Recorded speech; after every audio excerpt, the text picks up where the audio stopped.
Governor Granholm last week announced some initiatives. I'm sure you're aware of them. Do you back them? Yes, all those products for remitting relief are significant, but they're not big enough. We're trying to encourage those who are not in the market yet on the usurious condition, don't get it.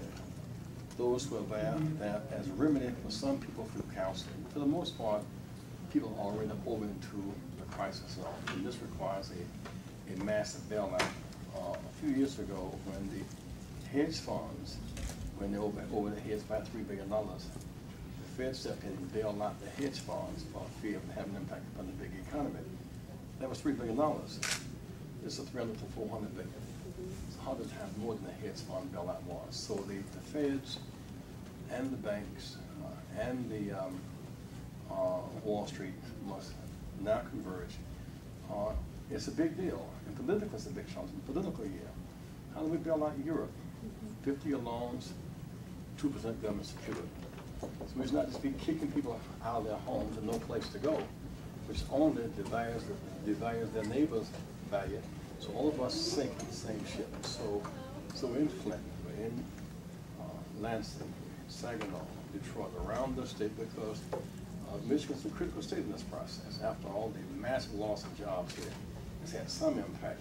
I will remind you that most of the loss have come because the product change, the predatory exploitation is the big deal. My last question for you is, for those watching at home, what would you tell them if they're in this crisis? Is there a way to get out of it? Is there help out there? Well, there is help. I mean, there are products being put out by the governor and the state legislature. You want to join us on this trip. We're having a big rally Thursday in Lansing, and you would do well to be part of those who rally and fight back. The other thing about this issue is a case where black, white, and brown can find common ground. There is no hiding place. We all are going to rise and sink together in this situation. Here's a case where lion and lamb, black and white, can find common ground to get the peace and security that we see. Now, federal government, Congress, Wall Street, and banks must act together. This is the biggest economic issue of our time. Thank you. What do you hope people will take away from your tour of Michigan? Those who, first to begin the rally, people now, some people feel embarrassed that they have a $2,000 mortgage, now $3,000, and they're losing their homes.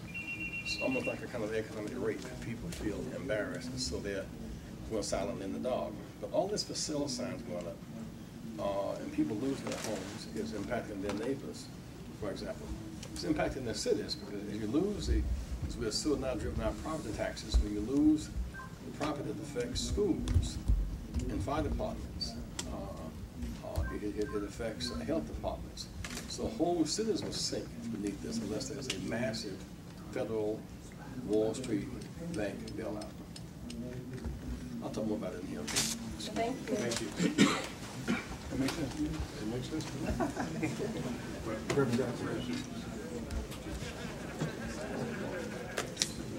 Put the light back there. Hey, Mark, Shelley